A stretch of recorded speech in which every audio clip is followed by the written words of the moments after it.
kembali, belajar kembali. Semoga teman-teman juga masih diberikan semangat, masih diberikan motivasi yang tinggi untuk terus belajar di PKBI Win Salatiga. Teman-teman, untuk mengawali perjumpaan kita pada pagi hari ini, marilah kita awali dengan doa kami silakan. Berdoa tidak dibatasi, supaya kita hari ini juga lebih konsen, lebih semangat. Saya ada sedikit game, namanya adalah tepuk konsentrasi. Nah, ya. Kalau saya bilang selamat pagi, tepuknya satu pagi. Yuk kita tes. Selamat pagi, selamat siang, selamat malam, selamat pagi, siang. Iya. Tepuk tangan untuk kita semua. Baik teman-teman sekalian, ya kita hari ini masuk di pertemuan ke-15. Ya, hari ini kita membahas tentang bagaimana konsep dan juga penerapan cyber counseling. Nah, tapi sebelum itu, saya yakin teman-teman juga masih ingat di pertemuan yang lalu Pak Adi telah menjelaskan mengenai konseling apa teman-teman? Ya, konseling behavioral. Nah, teman-teman sekalian, di dalam konsep dan penerapan cyber counseling untuk perkuliahan hari ini itu ada 3 tujuan, ya, tujuan kognitif, afektif, dan juga psikomotorik. Untuk tujuan yang kognitif, nanti teman-teman diharapkan dapat menelaah bagaimana konsep dasar dari cyber counseling. Nah, yang kedua, dari segi afektif, tujuannya adalah untuk mengembangkan sikap dasar dari kita sebagai seorang konselor di cyber counseling. Nah, yang terakhir yaitu tujuan psikomotorik, diharapkan mahasiswa mampu untuk menerapkan cyber counseling itu sesuai dengan prinsip dan juga prosedur secara profesional. Baik, teman-teman sekalian, ini saya ingin menggali dulu, kita brainstorming dulu sejauh mana pengetahuan adik mengenai cyber counseling. Ini teman-teman silahkan scan barcode ini, kemudian di situ ketik satu kata yang kamu ketahui tentang cyber counseling. Ya, teman-teman sekalian, ini kita sudah mendapatkan beberapa kata atau beberapa keyword yang merupakan hasil pengetahuan adik-adik yang awal sekali tentang cyber counseling. Ada yang mengatakan online, ada yang mengatakan tidak langsung, ada yang mengatakan counseling individu, counseling online. Di sini ada media, ada Zoom, dan juga beberapa, nah ini menyebutkan media counseling via online, gitu ya, sangat lengkap sekali disebut. Nah, ini saya ingin mengajak adik-adik untuk menggali pengalamannya. Oke, siapa yang hari ini pernah melakukan cyber counseling bisa tunjuk tangan? Ya, silakan, Fatma. Jadi dulu itu saya pernah mengalami suatu masalah. Nah, karena saya berpikir kayak nggak ada teman untuk cerita, jadi saya menceritakan permasalahan saya itu ke ChatGPT gitu. Lalu dari ChatGPT itu merespon kayak apa ya, saran gitu yang membuat saya berpikir oh mungkin ini saran untuk masalah yang saya hadapi gitu. Oke, kita beri aplaus untuk kamu. Jadi pertanyaan yang kedua itu adalah begini, apa kira-kira yang menjadi dasar adik-adik mengatakan bahwa pengalaman-pengalaman adik-adik itu merupakan cyber counseling? Bagaimana? Kira-kira siapa nih yang ingin menyampaikan dulu teman-teman? Oke, Ramla dulu ya berarti ya. Silakan. Saya termasuk cyber counseling karena ketika saya sudah ke ChatGPT, dari ChatGPT itu ada respon terhadap curhatan saya. Gitu ya, jadi ada respon dari sebuah artificial intelligence gitu ya, untuk memberikan saran bagaimana yang harus dilakukan oleh teman gitu ya, ketika ada permasalahan. Ini pendapat yang menarik ya. Pendapat itu memang tidak harus sama gitu ya, ini ada pembeda. Kenapa? Supaya kita punya pengalaman yang lain, kita lebih terbuka gitu ya dengan sebuah perbedaan pendapat itu sendiri. Mana kemudian yang benar, yang iya atau yang tidak? Nah, nanti dulu jawabannya ya, kita simpan teman-teman ya. kita lihat di sesi-sesi berikutnya. Saya tidak menjawab benar atau salah, tapi saya ingin mengenalkan adik-adik bagaimana itu cyber counseling. Nah, cyber counseling ini merupakan ya, layanan yang sifatnya itu benar-benar profesional, teman-teman ya, yang dilakukan oleh siapa? Itu konselor kepada konseli dengan bantuan media komunikasi elektronik, bisa berbasis teks atau bisa berbasis video conference. Nah, yang tidak boleh lupa adalah sebelah sini, teman-teman. Jadi kita harus memiliki 4 sikap dasar konselor dimanapun tempatnya. Yang pertama adalah ruang, kedua empathy, understanding, yang ketiga adalah unconditional positivity, yang keempat adalah genuine. Ya. Setelah saya menjelaskan mengenai cyber counseling, kemudian tadi teman-teman juga sudah menyampaikan beberapa pengalamannya yang menarik berkaitan dengan cyber counseling. Entah itu bisa disebut cyber counseling atau enggak ya. Inilah ujung dari semua pertanyaan-pertanyaan itu. Nah, dari apa yang Pak paparkan barusan, ya, kira-kira kamu menangkap hal apa tentang cyber counseling? Bisa tunjuk tangan? Oke, silakan, Kevita.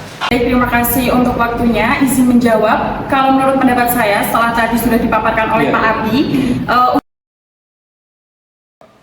Oke, kita berikan aplaus sekali lagi untuk Kevita. Nah, dari 3 hal yang disampaikan oleh Rahma, Noi, dan juga Reni, kira-kira mana yang termasuk di dalam cyber counseling? Silakan, siapa yang ingin menyampaikan pendapatnya berkaitan dengan pertanyaan ini? Ya, silakan Reni.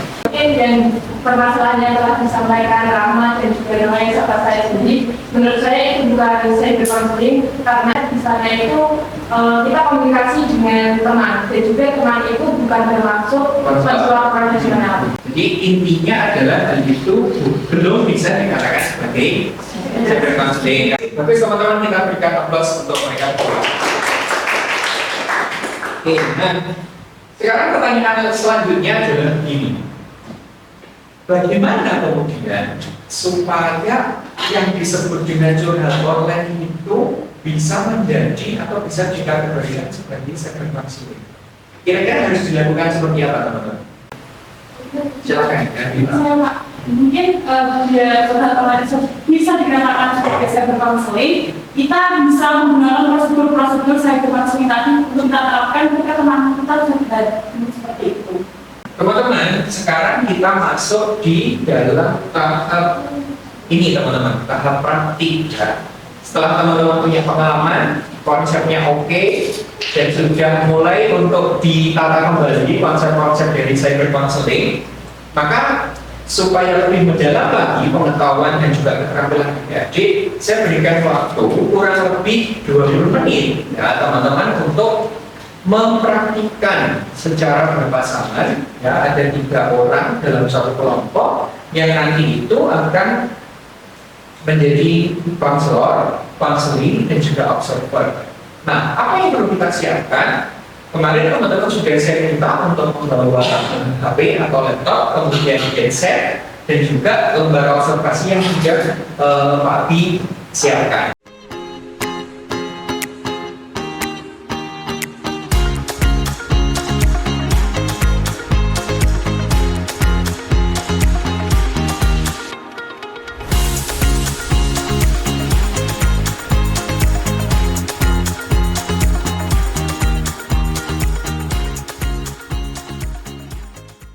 Ada saudari Reta yang sudah menjadi observer yang mungkin bisa menyampaikan apa hasil yang diobservasi. Silakan. Baik, terima kasih atas waktunya. Kalau menurut pengamatan saya ini sudah cukup dan baik semua, tapi ada satu yang sedikit perubahan, Ya, perlu ditingkatkan gitu ya. Perlu ditingkatkan lagi. Silakan. Yaitu menguatkan perubahan kesadaran diri yang dimiliki konseling saat ini.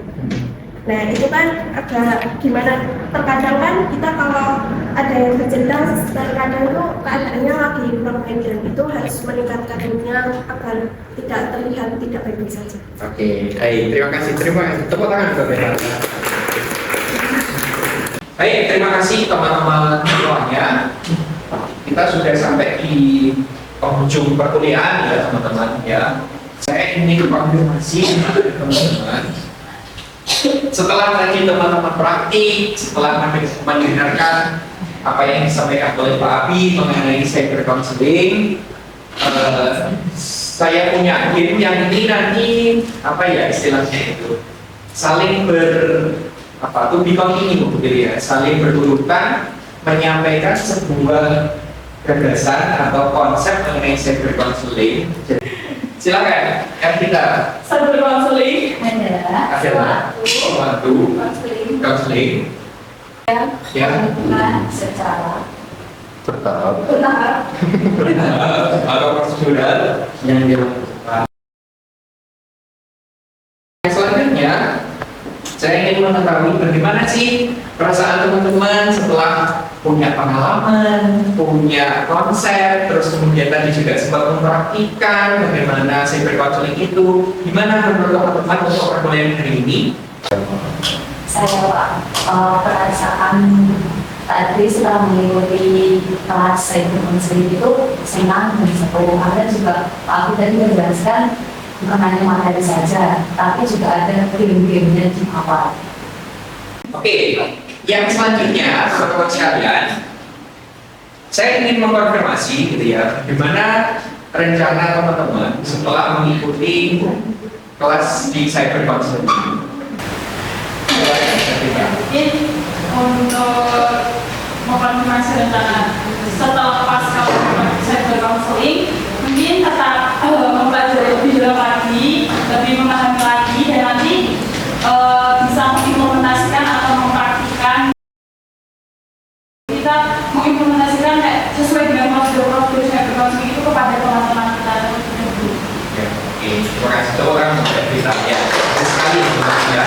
Yang terakhir adalah saya ingin teman-teman ya secara berpasangan itu membuat video counseling ya, video praktik cyber counseling dengan pendekatan apapun yang sesuai dengan keahlian teman-teman. Boleh menggunakan Gestalt, Realita, behavioral, RBT, ataupun SFBC. Baik teman-teman semuanya, untuk mengakhiri percobaan kita pada hari ini, supaya ilmu kita lebih jauh bermanfaat, marilah kita akhiri dengan berdoa. Berdoa tanpa dibatasi. Oke teman-teman, sekian dari Pak Abi. Sampai jumpa di pertemuan terakhir, di pertemuan 16. Sebelumnya jangan lupa dipersiapkan untuk melakukan ujian akhir semester ya, dipersiapkan dengan baik. Kalaupun nanti ada hal yang ingin ditanyakan bisa disambung melalui grup WhatsApp yang di bawah itu ya. Terima kasih Pak Abi akhiri. Wassalamualaikum warahmatullahi wabarakatuh. Waalaikumsalam warahmatullahi wabarakatuh.